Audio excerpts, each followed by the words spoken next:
Dostlar, qaragız bizga bugun kim keldi? Bu bit Rail Arslanov. Aydagiz qalbni tezroq boshlab jibarik. Rail Arslanov, muzikant-bloger. Onun internetdagi yozmalарын millionlagan kishi qaray. Хижина музыканта проектын булдырган киши ул. Раил үзе дә җырлар иҗат итә һәм хәзер ешрак үз җырларын башкара. Сәлам хамнагызга. Бүгенге кунагыбызны танышулар күп булыр, чөнки ул Раил Арсланов. Раил, хош келдиң. Исәнмесез?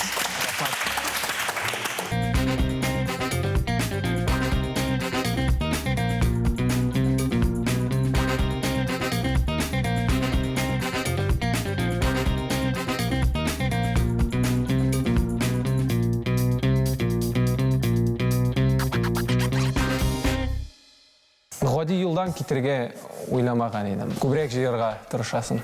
Шундый гонка сыман инде. Бардым, мин үзем ышандым үземә. Беренче буласың. Казанда иң, белмим, ашыграк кешеләр, что ли, алар белән җиңелрәк. Тагын акча сорыйма дип уйлыйлар. Кошалар.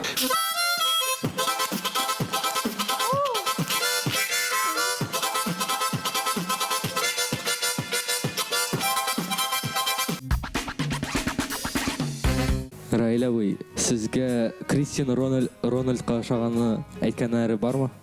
Юк, беренче тапкыр. Күбрәк Мин беренче абый. Беренче буласың. Күбрәк рус актерларны китерәләр. Каршыга. Күз алдына ин. Кайбер вакыт Рональдо шул футболистны китерәләр. Музыка белән кайчаннан кызыксына башладыгыз һәм болашакта мондай кадәр популяр булырсыз дип уйладыгызмы? Музыка белән 8 яшьтә шөгыльләнә башладым. Мине музыкаль мәктәпкә бирделәр. Чөнки бабай баянда уйный иде, мин артыннан кабатлы идем, ләкин соңрак баян бик ошап китмәде. Мин аны гитарага алмаштырдым. Гитарада үзем теләп, гитараны сорадым, өйрәнә башладым. Шулай ук авыз гармунда, битбокста шул ук вакытта башланды.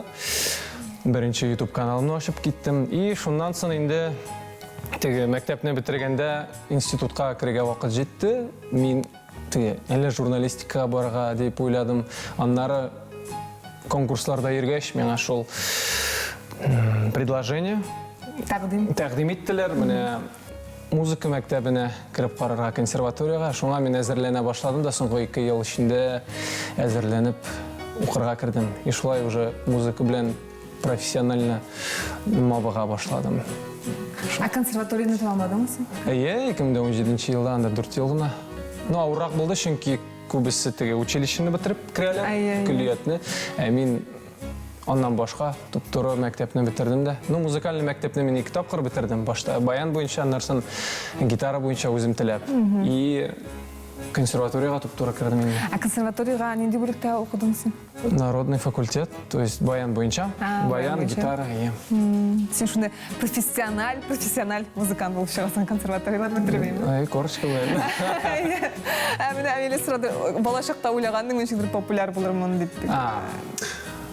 Юк инде, ул вакытта аны турында бик уйламыйсың. Теләкләр бар, конечно, әзрәк танылырга. Шуңа күрә видео төшерә дә башладым бит инде. Интернет барлыкка килгәч, бүтән кешеләрнең видеоларын күреп, алар тоже анда бит бүтән илләрдән, любой илдән кертәләр үзләрен җырлавын, уйнавын, биюен.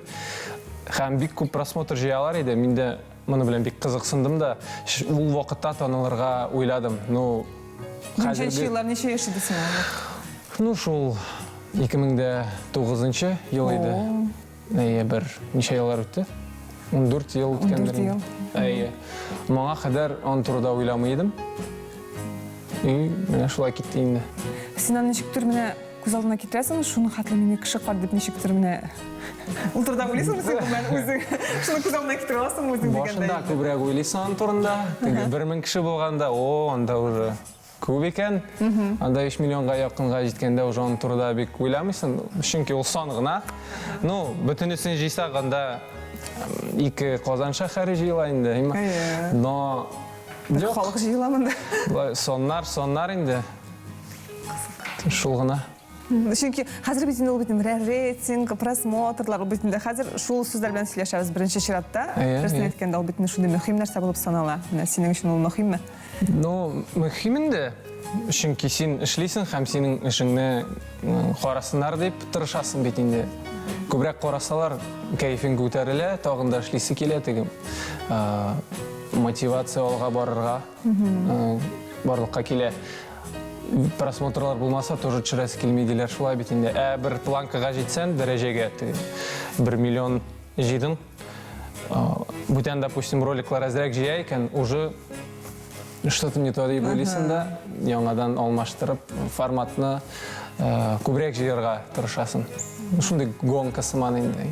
Күп сөйләштек кебек монда, чөнки монда инде Раил ул шундый шәп җырлый, монда гитара тора, безнең авыз гармоны да бар име каядыр. Кайдыр бар. Битбокс та бар каядыр. Хәзер шундый эксперимент безнең балалар, яшьләр берәр җыр тәкъдим итсәгез һәм Раил аны уйнап күрсәтсә. Үзегезнең җырыгызны җырлагыз әле. Ансын эшләргә була. Только мин күбрәк теге рус телендә җырлар язам. Менә мин татарча сөйләшәм бәйгегә бәйләп мин бер җырны тәрҗемә иткән идем. Ансын соңрак, наверное, җырларны. Һәр рус телендәге җырны җырлап китәчәкмен. Как раз ул яшьләргә багышланган җыр. Пока молодой дип атала. Шуңа күрә яшь булганда теге максатларга ирешергә курыкмаска бара. Шундый җыр. Не уснуть, если в голове такие планы, снова в путь. Собираем чемоданы, не забудь, наше время не вернуть. Эй, пока молодой, двигай за мечтой. Пока молодой, если дверь ногой, по дороге в рай, если ты со мной. Пока молодой, двигай за мечтой. Пока молодой, я свободен, да, словно выпускной. Шундый беләсеңме, экраннан сине тыңлап бер әнә якыннан ул күпкә тәэсирле әлбәттә. Рәхмәт. О, мен шундый шада, искиткеч. Рәхмәт бик зур. Аннан соң син бит менә әле гитара күтәреп, анда нәрсә баян күтәреп, урамда кешеләрне җырлатып, кешеләр янына барып, оялмыйча, менә нинди җыр җырлыйм дип, син бик үзеңне иркен хис итә торган кешесеңдер инде, шундый курыкмагач, шулай урамнарга чыгып йөргәч. Юк, Әллә үзеңне җиңәргә туры килдеме сиңа? Киресенчә бик нык, потому что мин күбрәк теге интроверт диләр. Һәм минем профессия бу интровертлык белән берничек тә кисешмәйме? Шуңа күрә миңа һәр вакыт үземне теге преодолевать туры килә иде. Үсер өчен. Чөнки куркып өйдә генә утырсам бер нәрсә дә булмый. Ләкин ул өйдә комфортны, теге җиңел, төшерергә уже күнеккән.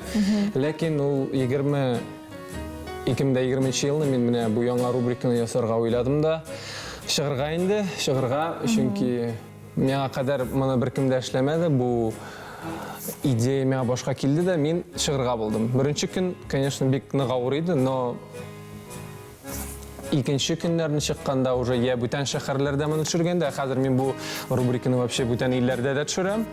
Уже, җиңелрәк чыгырга туры килә. Я көнгә көн килми. Бер көнне мин ябыграк кеше, икенче көнгә ачыграк.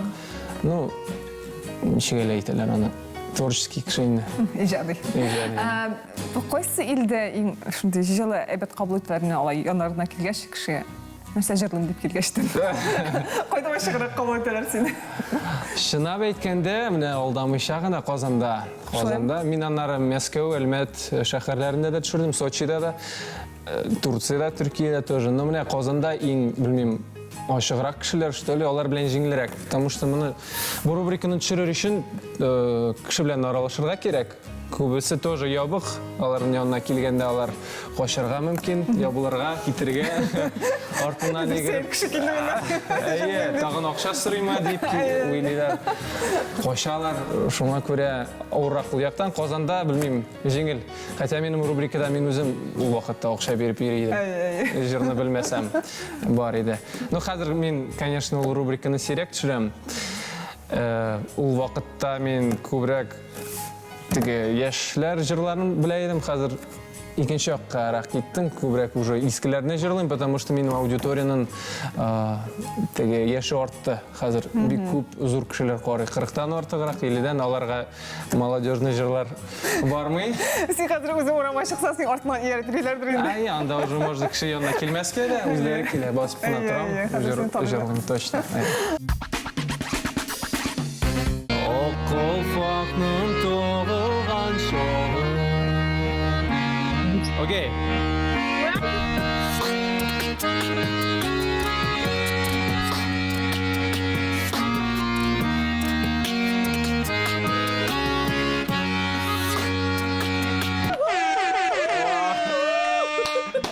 Thank you. Where are you from? Can you guess? No, Poland. No. You say. Turkey. No. I'm from Russia. Ah, Russia. But it's not Russian language. No. It- What language is that? Tatar language.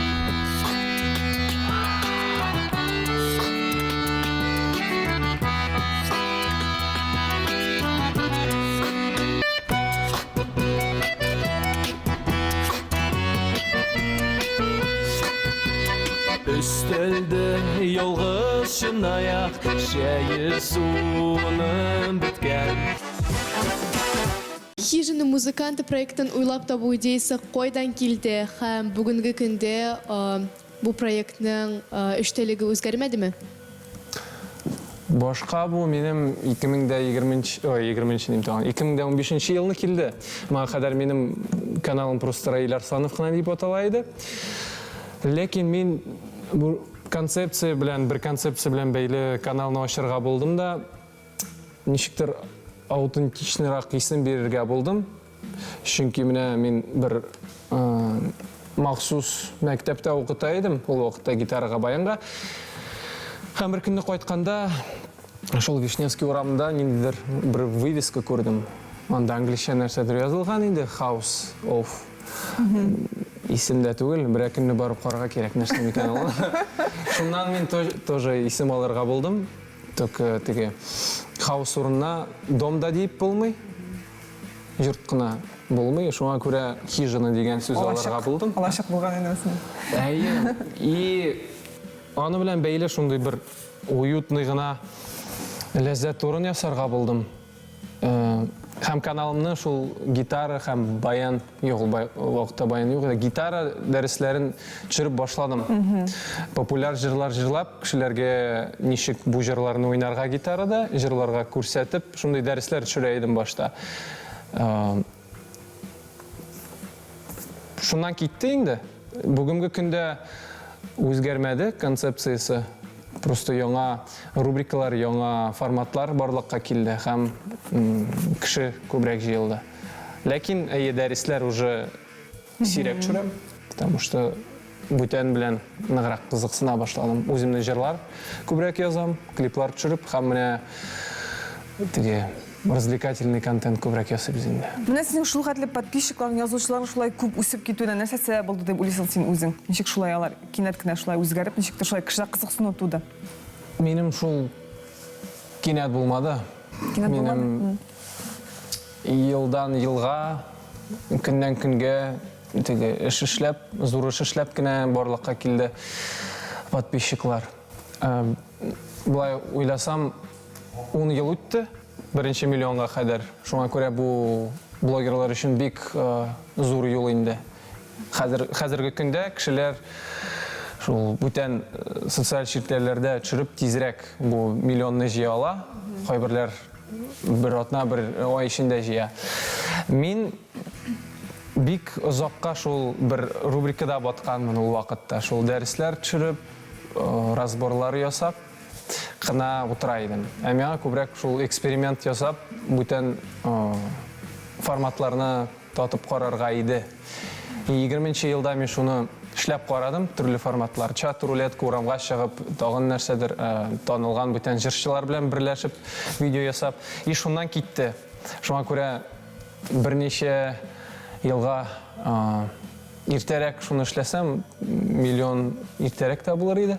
Шуңа күрә курыкмыйча һәр вакыт экспериментировать кирәк дидем инде мин. Үземә шундый нәтиҗә бер ясадым.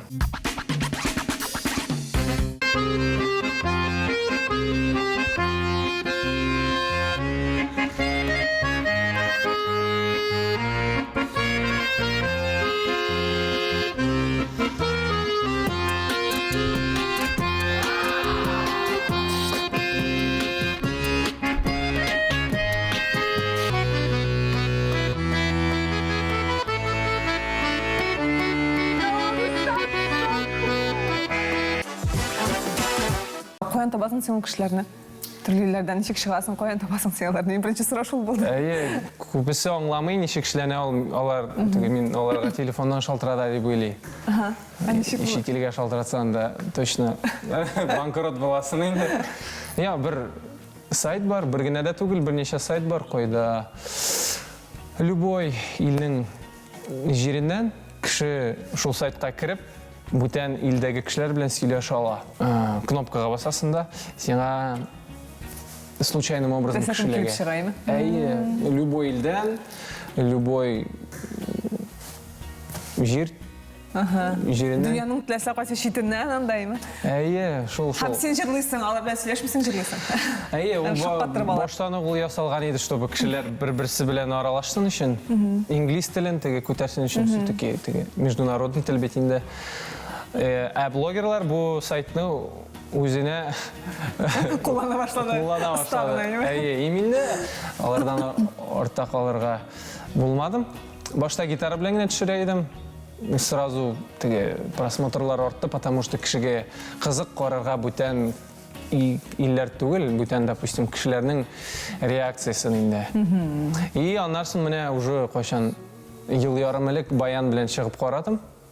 И анда вообще нак китте, потому что баянда сирәк кеше уйный, битбокс белән тем более берләштергән кеше юк иде ул вакытта. И прям уже чит илләр белән дә аралашып, яңа просмотрлар, яңа кешеләр минем каналга килде. И уже менә теге бүтән телеканалларга да чакыра башладылар, потому что бу кызык бер инде.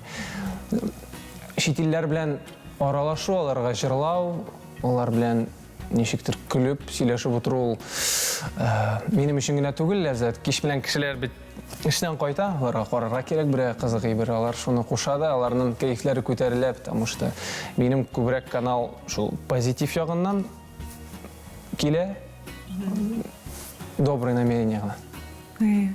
Ой, битбокс дигәч, әйдә, бәлки авыз гармоны белән битбоксны. Ой, миңа шундый шады. Мин соңгы тапкыр кайчан уйнаганмындыр, белмим. Шундый гына бәләкәй авыз гармоны ул.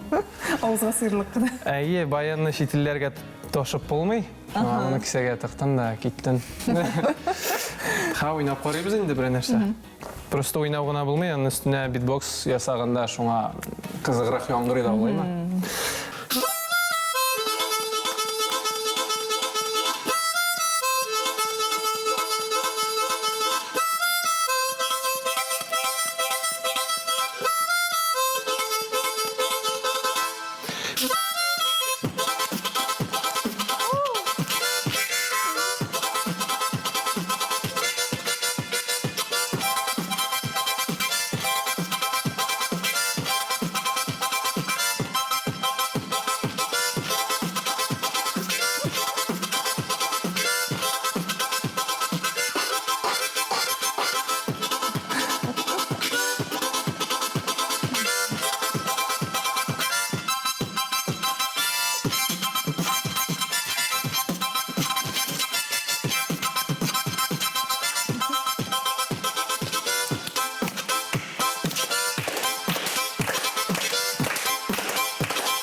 Искиткіш, қыздырасың сен шынан.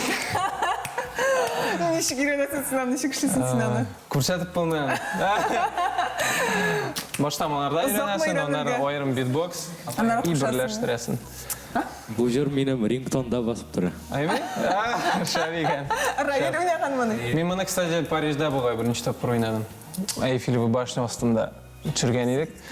Видео 3 миллион жида есімде. Тұрмышығызда нық тәсір еткен кіші, китап, яйса фильм? Аны еске түсірге керек, конечно. Ұзаққа созылырдыр деп ойлаймын. Но менің ең яратқан китапларының бірісі «Поток» деген китап. Татаршаға тәржіме етмеймін де. Михаи, Чиксент-Михаи деген автор аның. Анары Гранд Кардонның «Правила в 10 раз больше» деген китап бар. Мне ансы бик нық мені мотивировать етті. Көбірек ішлерге, көбірек тоже түшірге. Он тапқырлап, өзіңнен де круче боларға керек деген фикір бұл китапта. Шулай рус классикасын бик яратам китаплар арасында. Міне фильмнардан алып, бұлай тезгіне искәнен түшіріп болмай. Көптен түгіл Уилл Смитның китабы шықты. Оның китабы да өзі бик тоже мощный кіші деп, өрнек кіші деп әйтірлік бұла. Тағын кімнің екен ойларға. Тігі шетел артистлары бар енді. Боб Марли деген жерші бар, аннары Coldplay деген түркім бар. Шулар бик нық менің ижадыма повлияли. Тәсір еттілер. Аннары...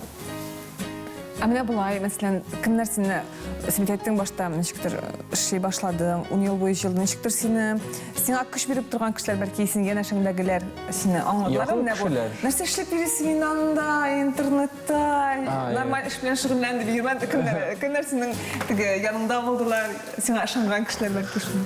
Ну, шына бәкейінде өзім бүтін үшіні ішлеп алып бардым, мен өзім ұшандым өзіме, шылай делер бетінде.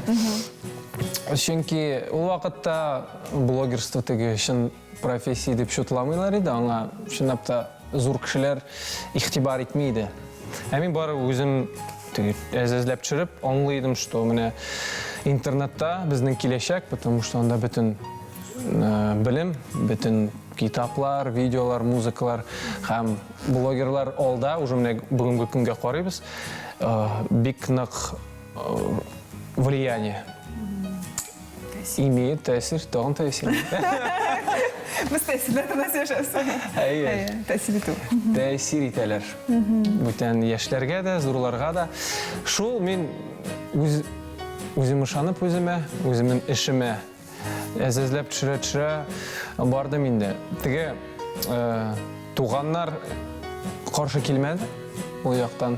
Нәбилер теге бит ағаным. Наоборот, әйби бабай. Мен аларда түшірейдім бірінші видеоларына. Музыкальный мектепте һәм аларда. Аларда теге бөлме пригодный еді. Диярлік. Алар нешіктір музыка білен шүғілуіні қаршы келмеділер, қопладылар. Мен музыка білен шүғілуіні дәуам еттім. Музыка білен янында шул блогерство барайды. Чөнки менің бүтін блоклар музыка білен бәйлі болғайш, олар нешіктір тоже анарсын қызықсынып кеттілер. Қар вақыт өз жолым еді. Һәм мен бүтін ғади елдан кетерге ойламаған едім. Чөнки ол ғади елға илерсе қайтырға бола. Әзірек танылып, яңа шеклеріне жығып диярлік планнар құрдым енді. Экспериментлар ясап, и қаман шул юлда алай қызығырақ яшарға деп ойлайым. Райля, вы сіз гитарда да, баянда да битбокс ойнап башқарасыз. Экспериментлардан қорықмау бұл сізге қойдан келе деп ойлайсыз? Өзімнен көбірек келе. Чөнки бір орында тұрырға қызық түгел. Кіші алға барырға тиіш, саморазвитие білен шүғілленерге шуңа көре. Бүтен китаплар оқып, бүтен видеолар қара бүтән блогерларны көріп, актерларны шундай вдохновение қой күнні келе, шуңа экспериментларға өзін тартыла башлайсың. Теге керек, ол керек. Андан башқа бір орында ғына батып қаласың. Шуңа көре я алға барасың, я артта қаласың, шул ғына инде. Эксперимент дегеннен біздің мұнда міне қурай алып келген кішілер де бар. Мен құралар бик көп. Мен олардың түрлі-түрлерінде ойнайм. Мен сізге ре мажор құрайын алып келдім. Һәм сол мажор. Сен махсус Раил келесін бірге шалып келдің еме құрай?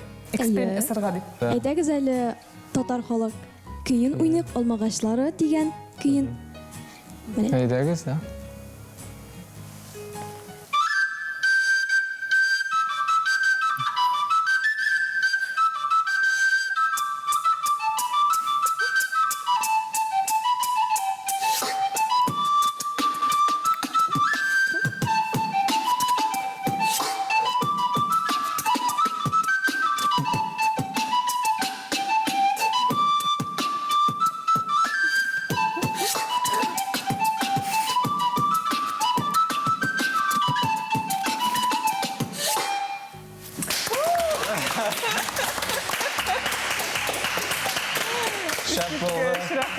Эксперимент, яңа эксперимент. Міне, көрген кішілерін нешік рухландырасың яшьлеріне.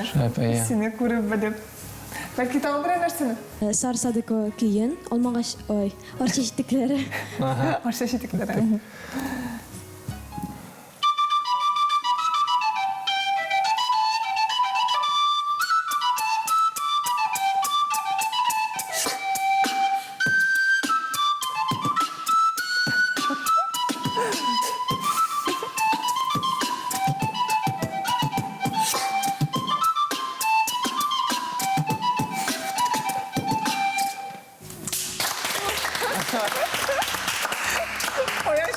Яңа дуэт барлыққа келді. Бірін яздырамыз, қазір біргелешіп.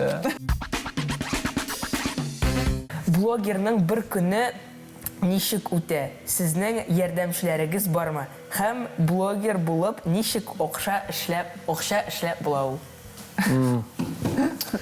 Блогерның күні, ауыр дейсен де бұла, чөнки сен өз-өзіңе режим, план құрасың. Ғади кішілер нешік бит ішке план бойынша бара, неше де шақырдылар, шул вақытта барасың. Анда начальник инде олар үстінде ема. Мында өз-өзіңе начальник боласың, өз-өзіңе режиссер, неше де тұрырға қушасың, шул вақытта тұрасың. Ол яқтан нешек айтмәкші едім, зоқ еқлап тоже болмай, потому что сенің мақсатыңа ирешу қойшан тезірек бола, сенден тұра. Шуңа көре менің күн нешік башлады. Ертерек тұрып, мен сразу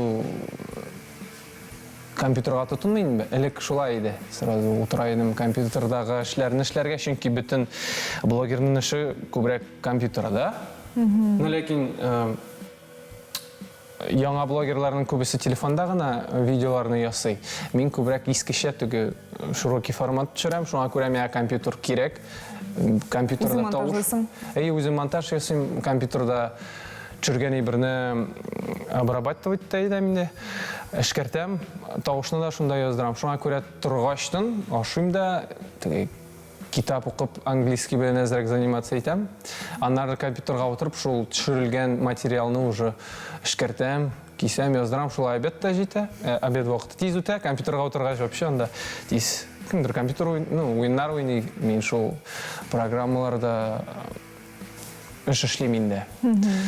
Обедтан сын, шул менің бір 2 сағат бар, тезгіне яңа жерлар қабатлап, яңа видео түшірге отырға. Мен обычно шул кеш білән 5-лерден сын чатрулетка түшірге отырам. Я бүтән видеоны бір 3-4 сағат кешке қадар түшірем. Вақыт тоже бик тез өте, чөнки бүтіннәй баш белән шумғанда шундай яратқан ішіңе ол тез өте. Кеш белән нәрсе, мен спорт белән шөгыльләнергә яратам. Түшіріп бітіргеш, спорт залға ерім, я урамда, жылы, урамда кеш белән, дос белән, велосипедта, турникка шығабыз инде. Шулай күн біте, шундай күн. Ничего окшашлар болады дейсіз. Ақша, ну, ауыр енді блогерларға ақша эшләргә, чөнки бүтін социаль шарттарлар түләми. Шул мин эшләгән җирдә иң яхшы система дисәң бар. Менә определенный сон подписчик просмотр җыгач, яңа шундый мөрәҗәгать итәләр, бер мөмкинлек шул компания белән бергә реклама ясаучы буларак блогер китәргә. Син партнерский договор төзисең, и шуннан соң инде синең роликларында реклама күрсәтелә башлый. Иде элек, менә. И синнән уже тора синең роликлар күпме җыя просмотр, шул кадәр акча эшли аласың. Hey!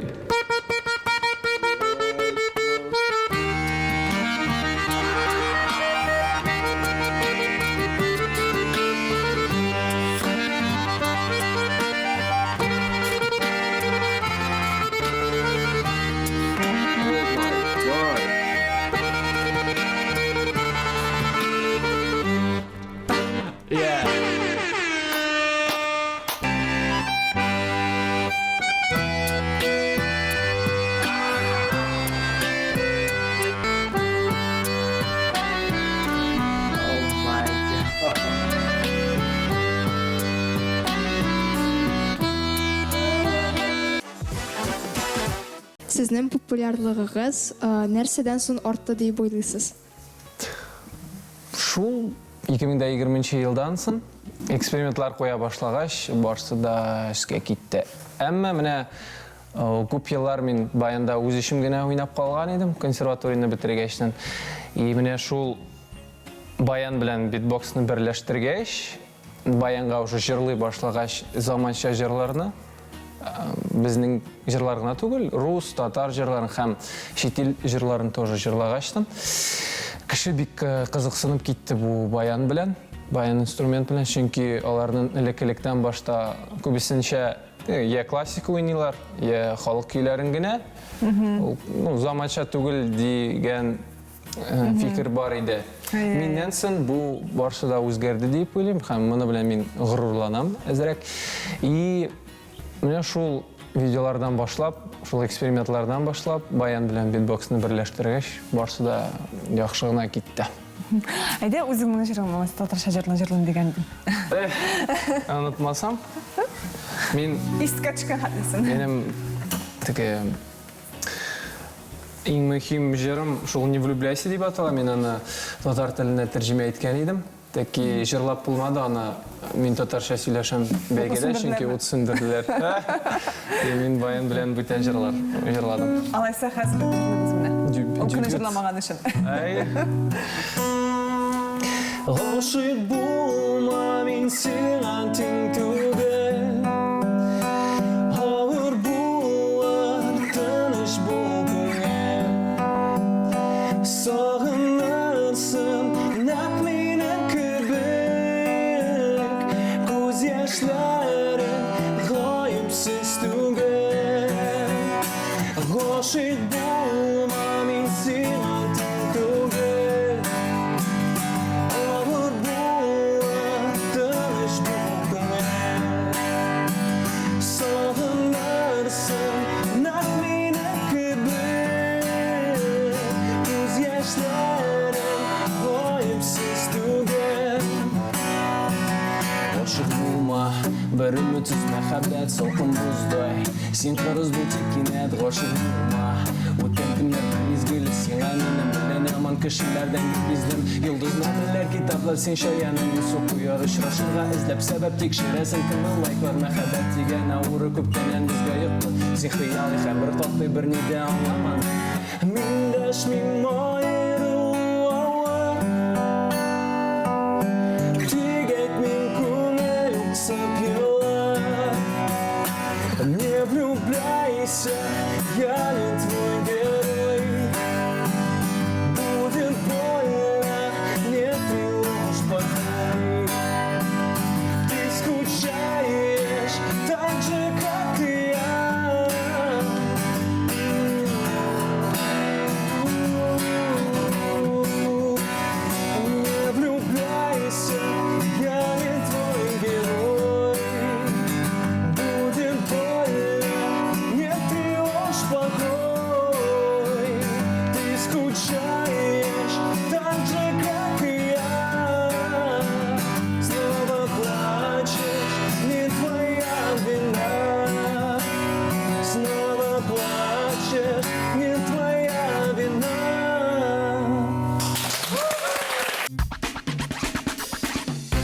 Раиля вы сезне шит илләрдә еш кына күреп була. Бу сез үзегез шундый күп сәяхәт итәсезме? Ягъни төрле проектлар белән йөрисезме? Үзем, күбрәк үзем, барган җирдә һәр чак төшерергә берәр нәрсә кызык видео тырышам. Чөнки бай ял итәргә бару минем өчен бик кызыклы түгел. Шуңа күрә яңа илләрдә булганда мин һәр чак я ил турында бер музыкаль бәйле видео төшерәм, я просто кыска гына видеоларда төшерергә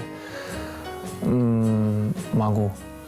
Менә булай беркем дә мине учительләргә җибәрми, мин үзем аларны үзем өчен ачарга, белергә телим. Шуңа күрә йөргәндә кызык видео төшерәм, чөнки бүтән кеше кем төшерсен тагын. Инглиз теле өйрәнәм дидең, ул ничек сен үзең укып өйрәнәсеңме инде, курсларга йөрисеңме?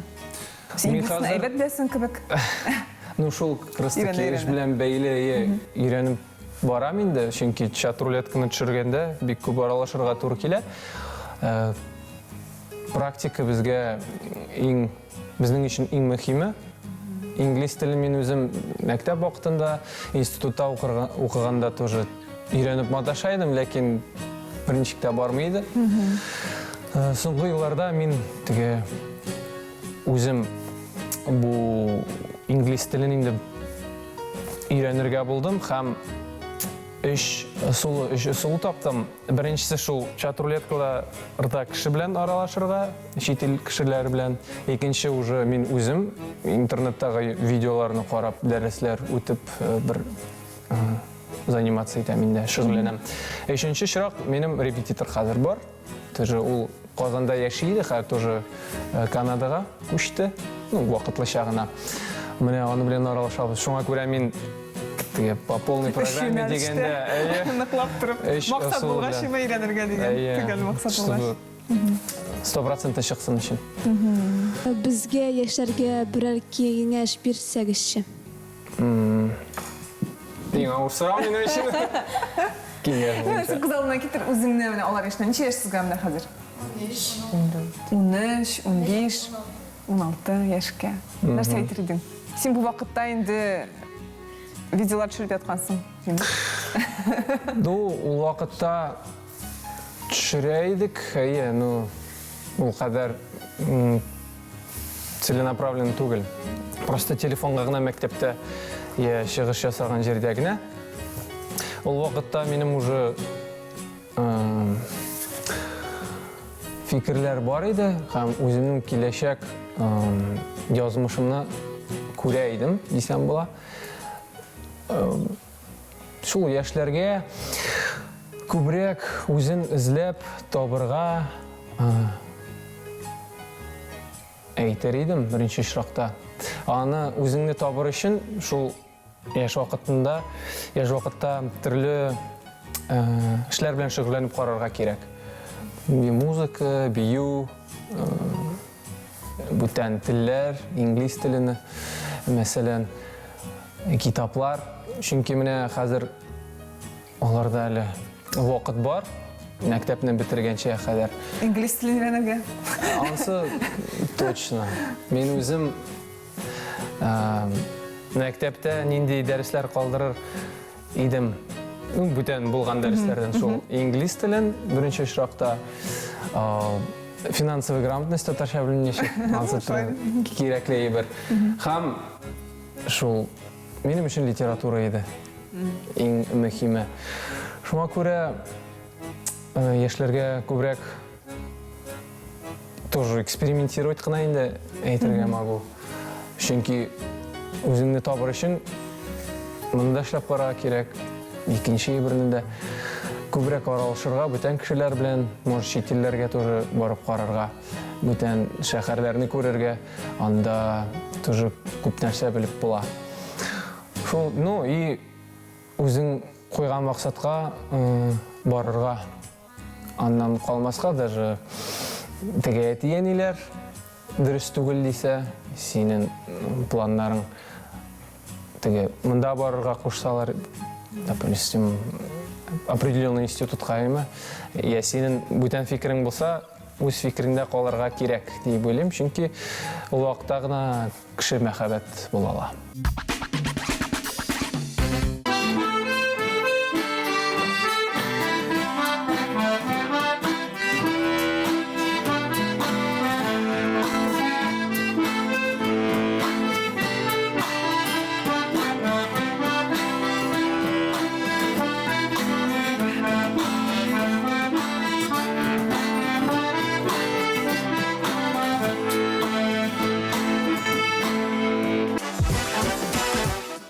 Райл мында менә сиңа тагы бер бирим бар әле безнең. Бу ретро җырлар. Син ишеткәнең бардыр инде ул җырларны, беләсеңдер, бәлки белмисеңдер, әмма без күрдек инде син инде оста икәнеңне. Бик тезләсә кайсы кине отып аласың, кушылып китәсең. Әйдә эксперимент ясап карыйбыз хәзер. Безнең җырларыбыз белән кушылып.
Мен шунды сорау. Менә баянда уйнаганда сез битбокс белән дә уйныйсыз. Менә сез бут алмыйсызмы? Кыен түгелме ул? Буталам инде өйрәнгәндә. Иң авыры аны өйрәнү. Күп еллар аңа багышладым инде мин берләштерү өчен. Чөнки баянда уйнау башыннан ук иң авыр минем өчен дә түгел, иң авыр инструмент инде народный инструментлар арасында. Арфа белән бер орган белән бер дәрәҗәдә дисәк була. Шуңа күрә күп еллар мин битбоксны аерым эшләйдем, баянда аерым уйныйдым. И берләштергәчтән башта килеп чыкмады инде ул. Потому что бездә бер мозг, бер мигрә, һәм баянда бу кул бер көй уйный, бу кул бүтән көйне уйный, шуңа күрә берләштергәндә ярар әле теге була. Но битбокс белән эшләгәндә безнең ми уже Караша башлый. Бутала, аңламый нәрсә эшләнә микән? Һәм мәсәлән, сол кулым уже битбокска бәйләнеп ритмны боза башлый. Ну, теге китә инде. Шуңа күрә монда русча әйткәндә независимость рук и мозга кирәк инде. Шуңа күрә син ритмны аерым эшләргә тиеш, куллар аерым уйнарга тиеш. Син барчада уйламыйча эшләргә тиеш. Шуңа күрә моңа бик күп вакыт мин багышладым. И шуннан соң гына китте инде. Берничә ел. Минемчә, бу бик файдалыдыр ми өчен шулай экспериментлар ясап карау. Үзе шулай. Күптән түгел булай икәннәр бит. Ансы мине может чыкмас. Битәне чыга. Ну менә уйларга, һаман ничектер сүндерә белергә, ничектер минемчә бик башны шәтрә кирәк монда минемчә. Ну менә картларга файдалы әйбер дип уйлыйм. Эшләре бетсә, битбокс өйрәнсәләр, яңадан баш эшләп китәр. Эшләмәсә. Раил, рәхмәт сиңа килгәнең өчен, шундый күңелле рәхәт булды синең белән. Мин аңладым, ни өчен синең шул хәтләр күп, анда миллионлаган кеше карый, чөнки рәхәт синең белән, белмим. Рахмат. Сездә белән дә рәхәт. Игътибарыгыз өчен сезгә дә бик зур рәхмәт. Тапшыруны без хәзер җыр белән тәмамлыйбыз. Татар җырын җырлап китәргә була. Бергә җырласак, бу җырны яхшы булыр иде. Концертларда мин аны еш җырлыйм, аны һәрбер кеше белә инде. Уфтанмадым. Уфтан. Уфтанма, ömürler yaz kebek üte dip Şal şeşin kursen de Uftanma, yaz kilerdeki ömür şulay üte Uftanma, uftanma, uftanma Yaz kilerdeki de ömür şulay üte Uftanma, uftanma, uftanma Uftanma bitsin uzlan ömürlerin Uynap gülüp güne utmegen Sinan nasip bulan ak bəxet zor şanlıq Yoxdur gün əlbit utmegen Sinan nasip bulan ak bəxet zor şanlıq Yoxdur gün əlbit utmegen